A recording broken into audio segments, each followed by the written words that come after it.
지금 설교하면 되는 거죠?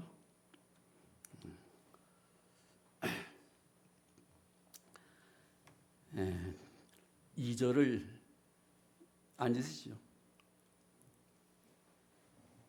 2절을 다시 한번 읽어드리겠습니다. 우리 각 사람은 자기 이웃에게 유익을 주어 그들을 기쁘게 함으로 덕을 세워야 합니다. 이 시간에는 신앙적인 차원에서 이웃을 대하는 길을 제시하려고 합니다. 우리의 큰 잘못은 이웃을 생각할 때는 언제나 자기 본위에서 생각하려고 하는 그런 잘못이 많이 있습니다. 그래서 보네퍼 같은 학자는 말하기를 신앙 공동생활에서 홀로 있는 날에서 다음과 같이 말하고 있습니다. 많은 사람들은 고독이 무서워서 사귐을 찾는다. 그들은 홀로 있을 수 없어서 사람들 사이에 끼이기를 갈망하는 것이다.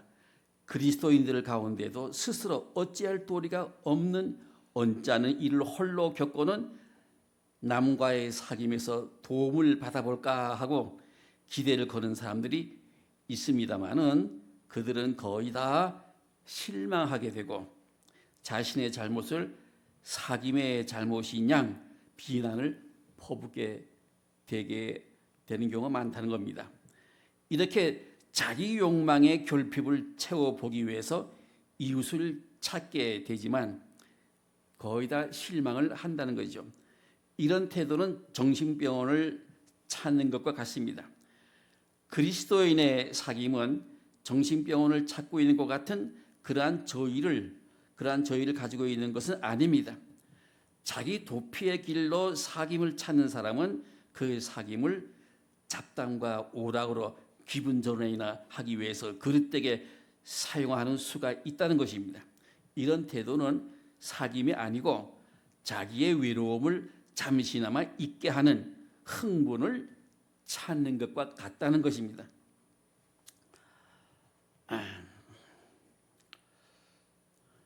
그런데 그 흥분은 오히려 인간의 죽음과 맞먹는다고 할 수 있는 더 심한 외로움을 다시 안겨줄 따름이라는 겁니다. 이것은 정신적인 죽음인 겁니다. 이처럼 이웃과의 관계에서 우리 진심은 득을 보지 못하고 언제나 더욱 허전함을 안고 돌아서게 되는 경우가 많이 있습니다. 이것은 자기 본위로 상대하기 때문에 그렇다는 겁니다. 무슨 친목회를 하거나 무슨 파티를 하거나 무슨 여행을 갔다 오거나 하면 그 뒷시간은 더욱 허전함을 가지게 되는 경우가 많이 있습니다. 그럴 수밖에 없는 것은 이웃을 모르고 자기 본위로 사귀기 때문에 그렇다는 겁니다. 이웃을 어떻게 대해야 하는지를 제대로 알지 못하기 때문에 생기는 결과지요. 성서가 가르치는 이웃은 축복의 대상이 아니라 의무의 대상인 것을 알 수 있습니다. 이웃이란 말이 나오면 반드시 우리가 해야 할 과제가 따르는 것을 우리는 알아야 됩니다. 명령이 따릅니다. 지시가 따라옵니다. 하나님께서 우리에게 무엇을 명령하실 때는 반드시 실천해야 할 장소로서 이웃을 우리가 있다는 것을 깨달아야 됩니다. 그러므로 이제부터는 사회적인 생활 방편으로 이웃을 생각할 것이 아니라 신앙적인 차원에서 하나님의 명령의 차원에서 이웃을 대할 줄을 알아야 한다는 겁니다. 성서가 그렇게 우리한테 가르쳐주고 있습니다. 레위기 19장 18절 보면 내 이웃을 내 몸처럼 아껴라. 나는 야훼다. 그랬습니다. 잠언 3장 29절에도 너를 믿고 사는 이웃을 해칠 생각은 아예 말하라. 그랬습니다. 이처럼 나와 이웃 사이에는 언제나 하나님의 명령이 꽂혀 있다는 겁니다. 나와 이웃은 하나님의 명령이 맺어준 관계라는 겁니다. 내가 하나님께 한다. 이렇게 생각할 때 그것은 막연한 관념이 아니고 이웃에게 구체성을 띠는 행동으로 표현되어야 한다는 겁니다. 다시 말하면 이웃은 내가 하나님의 명령을 실천하는 장소라, 이렇게 깨닫기를 바랍니다. 하나님은 우리의 신앙의 열매를 이웃 가운데서 거두게 됩니다. 이웃을 통해서 명령을 하고 이웃을 통해서 열매를 거두어 드린다는 겁니다. 사랑하는 형제들아, 서로 헐뜯지 말라. 제 형제를 헐뜯고 심판하는 사람은 율법을 헐뜯고 율법을 심판하는 것이니라. 네가 만일 율법을 심판하면 너는 율법을 행하는 자가 아니고 심판자이니 복을 줄 수도 있고 벌할 수도 있는 입법자는 한 분뿐이니라. 네가 누구이기에 감히 남을 심판하느냐. 이게 야고보서 4장 11절 이하에 있는 말씀인데, 이처럼 하나님의 명령은 이웃 가운데서 이루어지기를 기대할 줄 알아야 됩니다. 그만큼 이웃은 신앙적인 차원에서 대단히 중요한 상대방입니다. 우린 서로 간의 이웃입니다. 교역자는 교인들의 이웃이고 교인들은 교역자의 이웃입니다. 교인들 사이에는 서로 이웃입니다. 다시 말하면 서로가 하나님의 명령을 실천하는 장소라는 뜻입니다. 이웃이 없이는 하나님의 명령은 실천할 수 없습니다. 그러므로 이웃은 의무의 대상입니다. 이것은 돈으로 교제하는 대상도 아니고 사교술로 교제하는 대상도 아니고 하나님의 명령의 차원에서 대하는 대상이기 때문에 이웃은 우리에게 귀중한 존재라는 것을 잠언 11장 9절에 잘 설명해 주고 있습니다. 하나님을 저버린 사람은 혀로 이웃을 죽이지만 착한 사람은 기도로 이웃을 살린다. 이랬습니다. 그만큼 신앙생활에 하나님의 명령 순종하는데 이웃이 절대적으로 중요하다는 것을 꼭 명심하시길 바랍니다. 아멘 안 한 거 보니까 못 이해할 것 같은데요.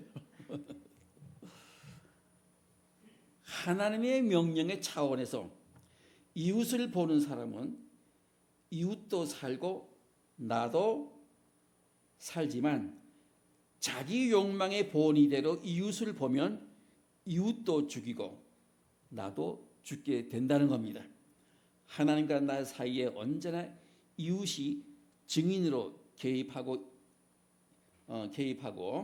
이웃과 나 사이에는 하나님의 명령이 개입해 있습니다. 그러므로 이웃을 신앙의 눈으로 하나님의 명령의 과제로 대할 줄 알아야 한다는 겁니다. 우리는 싫든 좋든 이웃과 살아야 합니다. 그럼 이웃이 누구냐?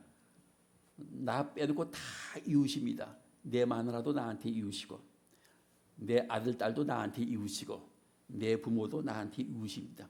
넓은 의미에서 그런 차원에서 내 식구를 바라볼 줄 알고 내 친구를 바라볼 줄 알아야 한다는 겁니다. 그러면 본문에 들어가서 어떻게 이웃을 대해야 하는지를 잠깐 알아볼 필요가 있습니다. 1절 보면은 믿음이 강한 우리들은 약한 사람들을 도와 그들의 짐을 져주어야 합니다. 우리가 자신에게 좋을 대로만 해서는 안 됩니다. 이랬습니다. 이렇게 말씀하고 있는데 흔히 우리는 거룩한 것을 세속적인 경향으로 끌어내리는 수가 종종 있습니다.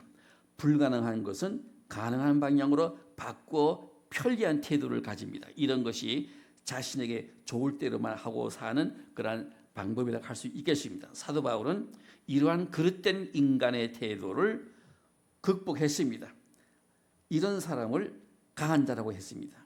이웃을 대할 때 자기 좋을 대로 자기 편리한 대로 자기 본의대로 대하고 싶은 욕망을 이기는 것이 강한 자라는 뜻입니다.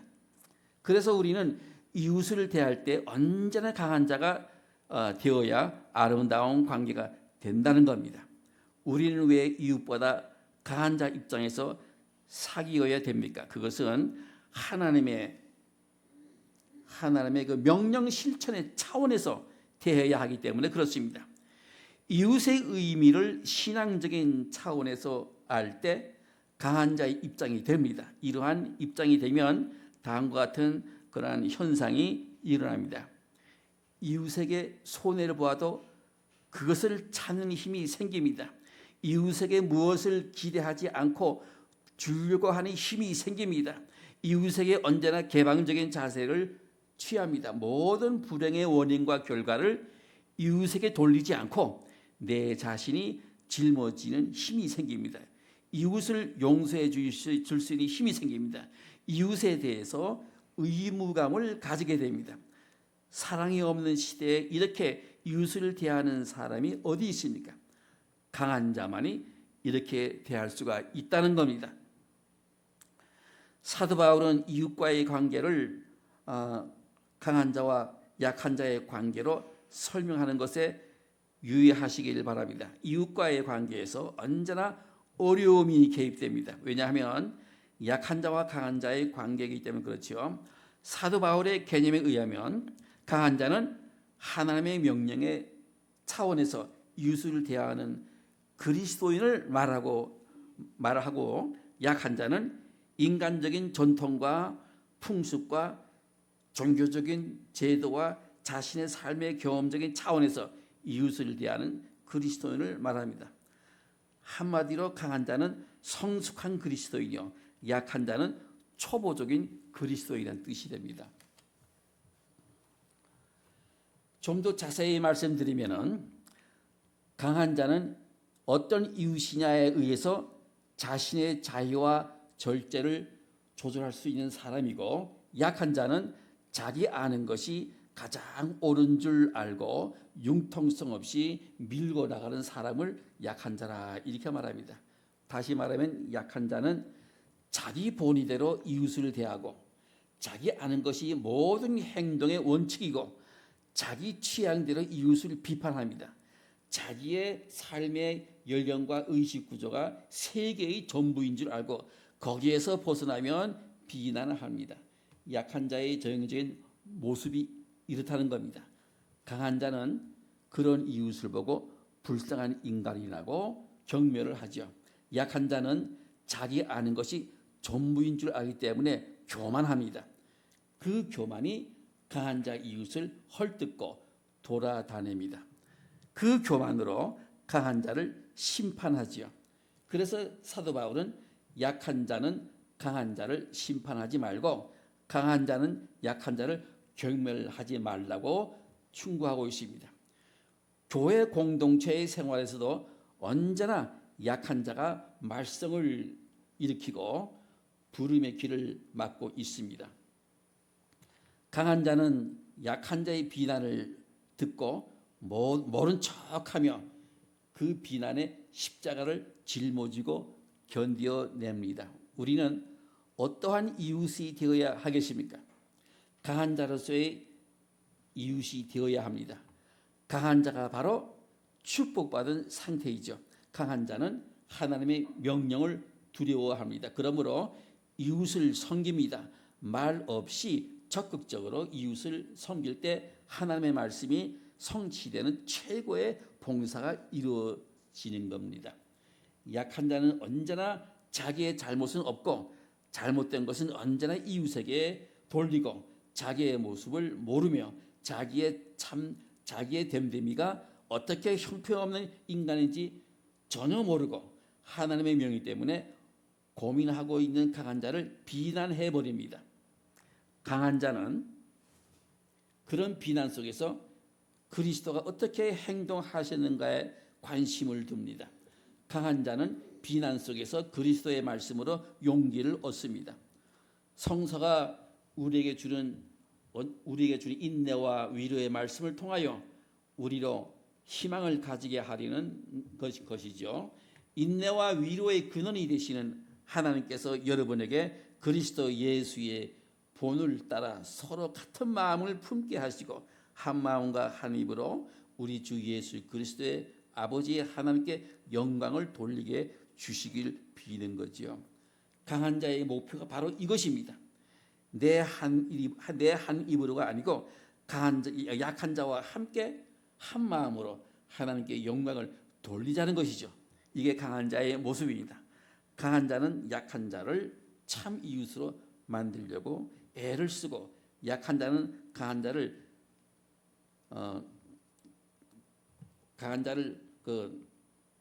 자꾸 헐뜯어서 멀어지려고 합니다. 왜냐하면 모든 옳고 그른 것의 기준이 자기의 지식과 경험이기 때문에 강한 자를 도저히 용납할 수 없기 때문에 이러한 현상이 생기는 거죠. 그래서 이 둘 사이에는 참 이웃이 되지 못합니다. 한 마음과 한 입이 되려면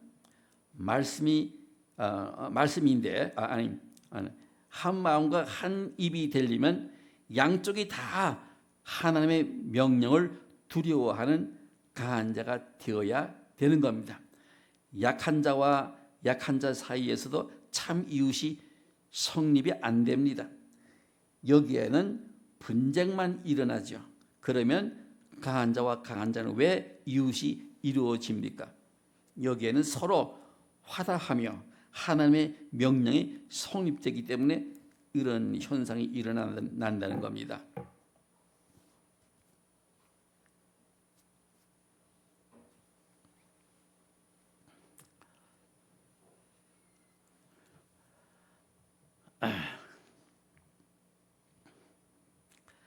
강한 자는 자기의 한계를 알고 하나님의 말씀만이 형제에게 도움을 줄 수 있다는 전제하에서의 겸손의 사귐이기 때문에 하나님의 명령이 열매 맺는 교제가 이루어집니다. 여기에서만이 아름다운 관계에서 이웃이 성립이 되는 겁니다. 한 교회 안에서도 교인들과 한 마음이 되지 못하고 한 행동 안에서도 옆집 사람하고도 친하게 되지 못하는 그러한 입장에서 우리 세계 인류는 내 이웃이다 하는 사람이 있다면 그것은 이웃이 무엇인지 모르는 그런 사람의 말인 것입니다. 칼발트는 성경에서 말하기를 일반적인 인류애를 알지 못하고 있다 그랬습니다. 다시 말하면 하나님의 사랑이 선택하시는 사랑이듯이 인간의 사랑도 이웃에게 구체적인 사건을 동반하는 택하는 사랑이요, 따라서 구별하는 사랑이라는 것입니다. 여기에서 성서적인 이웃의 개념이 눈에 뜨인다는 겁니다. 성경에서 말하는 이웃은 막연한 인간을 말하는 것이 아니고 구체적으로 사건이 터진 특정한 인간, 다시 말하면 사건으로서 실제로 부닥치는 사람이 내 이웃이라는 것을 말하는 겁니다. 이렇기 때문에 어떤 사람에게는 이웃이 있고 어떤 사람에게는 이웃이 없습니다. 왜냐하면 구체적인 사건이 없기 때문에 그런 겁니다. 이웃이 있다면 사랑의 사건을 만들 줄 알아야 한다는 거죠. 이웃을 위해서 아무 사건도 만들지 않으면서 나는 이웃이 많다, 나는 이웃을 사랑한다고 이렇게 외친다면 그것은 자기 기만이고 새빨간 거짓말을 한 겁니다. 이웃 사람이 나한테 이웃이 되는 관계는 좀 어려운 말이지만은 구속사적인 관계라는 것이죠. 왜냐하면 우리 사이에는 하나님의 명령이 이루어졌기 때문에 그렇다는 겁니다. 그래서 나는 이웃이 있다 하면은 나는 천국 백성을 알고 있다, 그런 뜻이 되는 겁니다. 나는 하나님의 자녀를 알고 있다, 나는 그리스도인이다, 이런 말과 같은 의미가 된다는 말입니다. 왜냐하면 하나님 앞에서 내게 대하여 이웃이 증인이고 내가 또한 이웃의 증인으로 서로 나서기 때문에 그렇다는 겁니다. 참 이웃은 하나님 앞에서 나를 위해서 증인이 되어 준다는 것입니다. 여러분 그런 증인이 될 때 많이 있었습니까? 이웃 사람을 역사의 증인으로 삼지 않고 내가 또한 이웃을 위한 증인으로 설 수 없다면 참 기독교인으로서 살았다고 말할 수 없습니다. 그러니까 신앙을 증명하려면 이웃이 있어야 됩니다.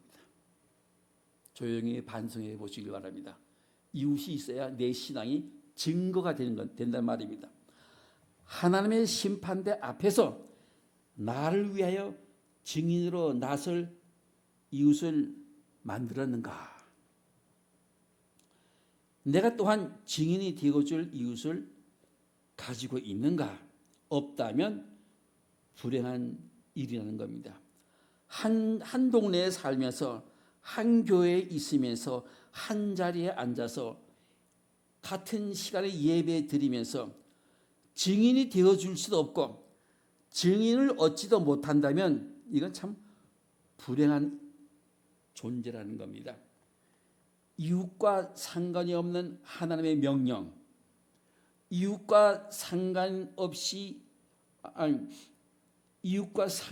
없는 신앙생활은 있을 수 없다는 겁니다. 우리가 하나님의 증인이 되어야 한다고 성서는 강조합니다. 우리가 이웃의 증인을 얻으면 우리는 그것으로 세상에서 하나님을 증거했다는 증거가 됩니다. 이웃에게 하나님을 증거하는 것이 참 이웃을 얻는 것이죠. 세월이 지나감에 따라 우리를 위하는 증인이 늘어나야 합니다. 우리 자신도 증언해야 할 이웃이 늘어나야 합니다. 하나님과 우리와의 관계가 구체성을 띈 것이 우리와 이웃과의 관계가 되어야 한다는 것입니다. 참 이웃은 하나님을 드러내고 우리의 신앙을 북돋아주고 하나님의 언어와 명령이 이루어지는 결과로 생긴다는 겁니다. 여기에는 세상적인 이해관계가 개입할 수 없습니다. 심심해서 사귀는 것도 아니고 돈을 벌기 위한 수단으로 교제하는 관계도 아니고 너와 나의 관계에서 하나님의 뜻만이 이루어지게 하는 관계라는 것입니다. 영혼을 사랑하고 구원을 위한 관계라는 말입니다. 신앙적인 의미에서 내 주변에 있는 모든 사람은 다 중요한 이웃들입니다. 하나님의 명령을 실천해야 할 대상들이기 때문에 중요한 것이 이웃들이라는 겁니다. 여러분들은 그런 이웃을 열심히 만들면서 신앙생활을 해야 한다는 겁니다. 세상 사람들은 이웃을 이용할 대상으로 보지만은 우리 그리스도인은 하나님의 명령을 실천할 대상으로 볼 수 있어야 한다는 겁니다.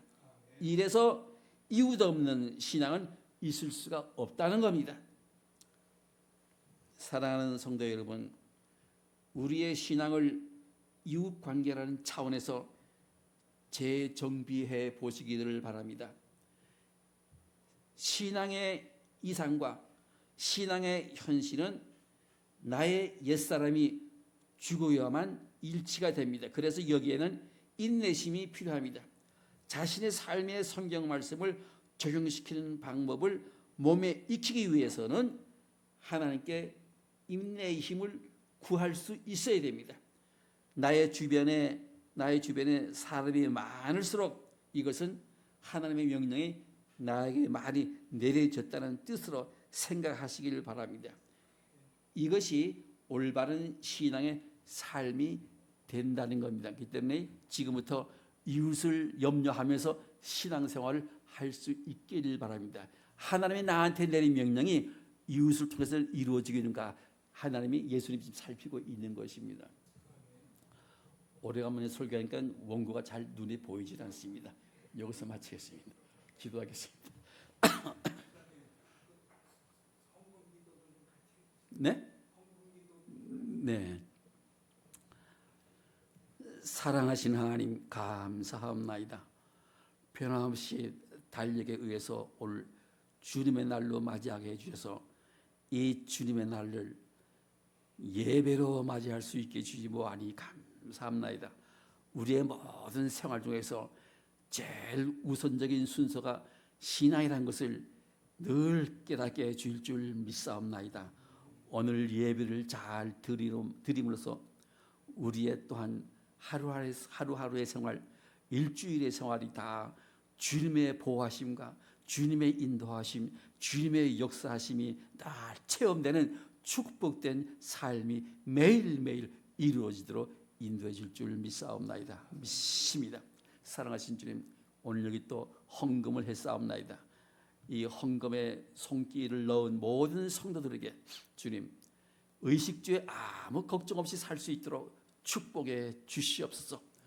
이 세상 사는 동안 절대로 배고픈 일이 있을 수 없게 해 주시옵고, 병든 일이 있을 수 없게 해 주옵고, 오히려 불쌍한 사람들을 열심히 도와주며 살 수 있는 복된 그리스도의 삶이 됨으로써 하나님께 감사하고 모든 이웃에게 주님의 영광을 드러낼 수 있는 하루하루의 우리의 삶이 되도록 축복해 줄 줄 믿사옵나이다. 여기 11조를 바치고 감사원금 바친 모든 성도들에게 축복해 주시옵소서. 모든 말씀 예수님 이름으로 간절히 기도합나이다. 아멘.